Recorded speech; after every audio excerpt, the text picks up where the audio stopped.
네, 안녕하세요 여러분. 네, 김영편입에서 언어 논리를 담당하고 있는 박어령 선생입니다.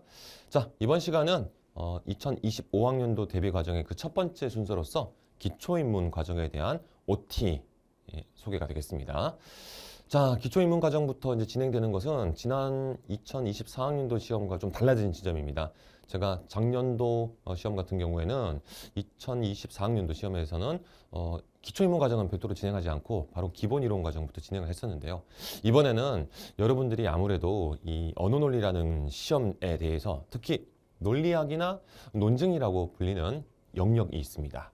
여러분들이 수능 같은 기존에 있었던 이제 적성 시험에서는 접해보지 못했었던 분야이기 때문에 아무래도 좀 생소함을 많이 느끼시더라고요.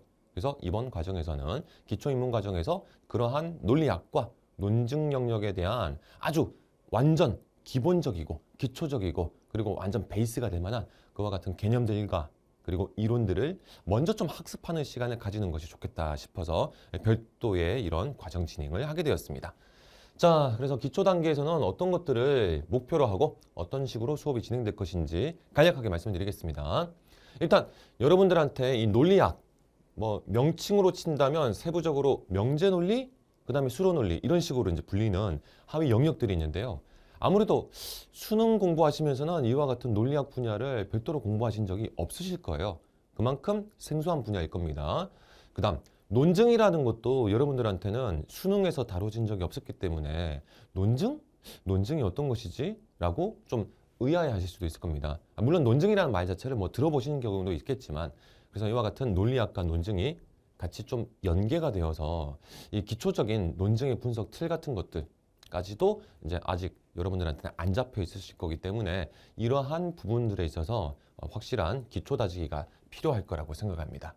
그래서 첫 번째, 일단 논리학 중심으로 학습을 해 나가실 겁니다. 기초 논리학으로서 수로 논리의 세계, 그 다음 명제 논리의 세계, 각각의 그 논리학 부분에서 다루게 되는 대상은 어떤 것이 있고, 그리고 그 대상을 바탕으로 해서 이제 또 어떤 공식 같은 것들을 익혀 나가야 될 것인가, 이런 이론적인 부분에 집중을 해서 학습을 해 나가실 겁니다. 자, 이 논리학이 아무래도 생소한 영역이다 보니까 여러분들 이제 처음 수업을 이제 시작하신 입장에서는 이게 좀 낯설고 어렵게 느껴질 수도 있을 것인데요. 전혀 걱정하실 필요가 없습니다. 제가 하나하나 아주 친절하고 상세하게 바로바로 여러분들이 정리해 나가실 수 있게끔 그렇게 알차게 정리를 해드릴 테니까 요거는 그냥 쭉 따라오시기만 하면 될 겁니다. 뭐 따로 독학 같은 거 하실 필요 없이 저와 함께 스텝 바이 스텝으로 같이 가시면 될 거예요. 자, 이런 식으로 이제 기본적인 틀에 있어서는 논리학의 핵심 기초 이론들을 다룰 것이고, 방금 말씀드렸던 것처럼 수로 논리라는 것과 명제 논리라는 이 두 가지 영역을 하위 유형별로 다시 세분화하여서 하나하나 가장 기초적인 A, B, C부터 마지막 Z 단계까지 다 개념적인 것을 정리해 나갈 것입니다. 자, 제가 말씀만 드려가지고는 요게 수로 논리요? 수로 논리라고요? 이렇게 하실 수가 있으니까, 네. 명칭을 확실하게 옆에다가 적어둘게요. 수로 논리, 그 다음 명제 논리 이렇게 두 가지 하위 영역으로 구분이 됩니다. 자, 그 다음 이게 아무래도 개념만 익혀가지고는 실제로 문제가 이 논리학을 어떻게 응용해가지고 출제되는가 이게 좀 아마 감이 안 잡힐 수가 있으니까요. 역시 마찬가지입니다. 논리학 이론의 문제 적용을 통해서 이론의 활용이 실제로 어떻게 이루어지는가를 여러분들이 체화하실 수 있게끔 그렇게 이론 정리하고 그 다음에 관련 예제도 한번 풀어보고 하는 식으로 순차적으로 진행해 나갈 것입니다. 그 다음 후반부에서 다루게 될 논증 영역 같은 경우 이 논리학 베이스로 논증이라는 것도 어느 정도는 논리학의 기반을 가지고 진행이 돼야 되는데요. 아무튼 앞서서 공부하게 될 논리학 그 다음에 이것을 기반으로 해서 논증을 연계해 나감으로써 이 논증이라는 것이 완전히 별도의 어떤 그런 분야가 아니라 논리학에서부터 파생되어서 확장된 그런 형태라고 익혀 나가시면 훨씬 더 수월하게, 훨씬 더 좀 효과적으로 내용적인 것을 학습해 나가실 수가 있을 것입니다. 그래서 구체적으로는 이 논증이라는 것도 다시 하위 영역이 나뉘는데요. 논증의 구조, 쉽게 말해서 이제 논증이라는 것은 주장에 해당하는 글이라고 볼 수가 있겠죠. 주장 글이 있고 그 주장을 뒷받침하는 근거들이 이게 알차게 되게 논리적으로 쫙 정합적으로 묶여가지고 특정한 주장을 뒷받침하는 그런 구조가 되는데 그와 같은 논증의 구조를 분석하고 그리고 그 구조 분석에 입각해서 이 논증에 대해서 뭐 반론을 제기한다든가 아니면 지지를 해주고 싶은데 어떤 거를 가지고 오면 좋을 것인가. 이와 같은 것들을 이제 따져보는 게 논증 영역의 질문 내용이라고 생각하시면 되겠습니다. 그랬을 때 어떻게 논증 구조를 분석할 것이고 그리고 앞서 말씀드렸었던 논증에 대한 뭐 반론 제기나 논증을 지지하는 그런 방향성 어떻게 잡아나가야 될 것인가. 이것도 이제 기초적으로 논리학에 입각해서 이루어지는 패턴들이 많기 때문에 논리학을 공부하신 상태에서 이렇게 순차적으로 접근해 나가신다고 한다면 큰 그림이 보다 쉽게 잡혀 나갈 것입니다. 물론 논리학과 관련되지 않는 그냥 인문, 사회, 자연과학적인 그런 논증의 구조도 분명히 등장합니다. 그런 것들은 또 그 자체 내에서 어떤 패턴, 방향성 같은 것들을 정리해 나가게 될 것입니다.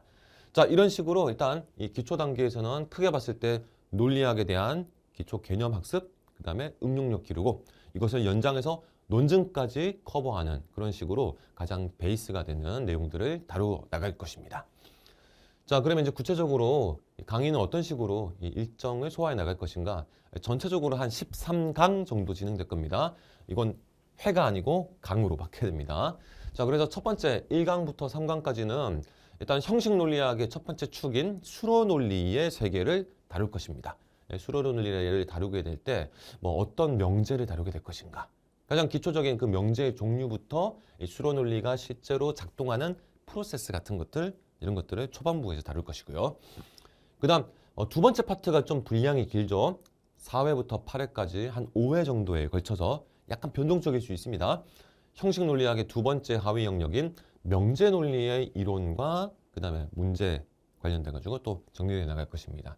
실제로 이제 시험에서 출제되는 영역은 수로 논리보다는 명제 논리 쪽이 훨씬 더 많아요. 그러다 보니까 우리는 명제 논리의 세계를 완벽하게 마스터해야 됩니다. 그만큼 다루어야 될 내용도 많고 그다음 관련돼 가지고 좀 응용해야 될 그런 확장되는 개념들도 많기 때문에 수로 논리에 비해서는 명제 논리가 분량이 좀 더 길게 진행이 될 것입니다. 자, 그 다음에 후반부에서는 아까도 말씀드렸던 것처럼 이제 논증에 대한 방법론을 익히는 시간이 돼야 되겠죠. 그래서 논증, 지문이 등장하면 이 지문을 어떤 식으로 구조 분석을 해 나가야 될 것인가. 결국 근거, 결론 사이의 그 관계성을 포착하는 눈을 기르는 것이 제일 중요하다고 볼 수가 있겠습니다. 그 다음 이와 같은 구조에 대한 분석, 논증에 대한 1차적인 분석을 바탕으로 그 논증에 대해서 반론을 제기하고 그 다음 강화, 약화를 따져 묻는 그런 문제들을 해결할 수 있는 패턴, 논리학을 기반하건 그것을 더 넘어선 것이건 어쨌거나 이와 같은 패턴들을 하나씩 좀 정리해 나가는 것.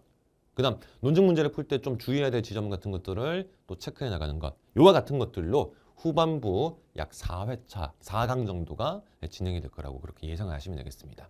여기서 약간의 좀 변주는 있을 수가 있어요. 이게 조금 더 길어진다든가 이게 조금 더 줄어든다든가 하는 식의 변동은 있을 수가 있습니다.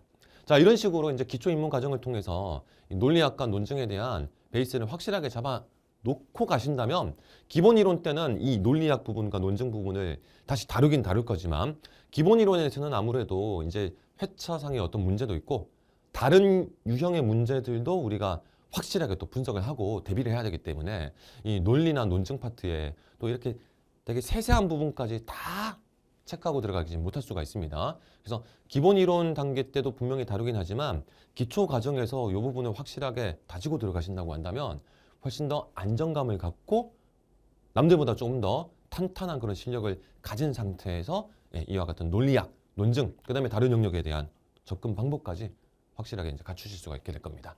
그와 같은 식으로 이 기초 입문 과정을 여러분들이 대해 주시면 감사하겠습니다. 자, 지금까지 이제 기초 입문 과정에 대한 OT 설명을 드렸고요. 계속해서 제가 이제 강조하는 거지만 이 언어 논리 시험이 아직 생소한 분들한테 저는 든든한 가이드, 동반자, 협력자로서 계속 노력해 나갈 것이라고 확실하게 약속을 드리겠습니다. 자, 저는 본 수업 때 다시 찾아뵙도록 하겠고요. 길지는 않지만 또 이 OT 수업 들으시느라 다들 고생 많으셨고요. 본 수업을 통해서 하나씩 개념을 격파해 나가도록 하겠습니다. 시청해 주셔서 감사합니다.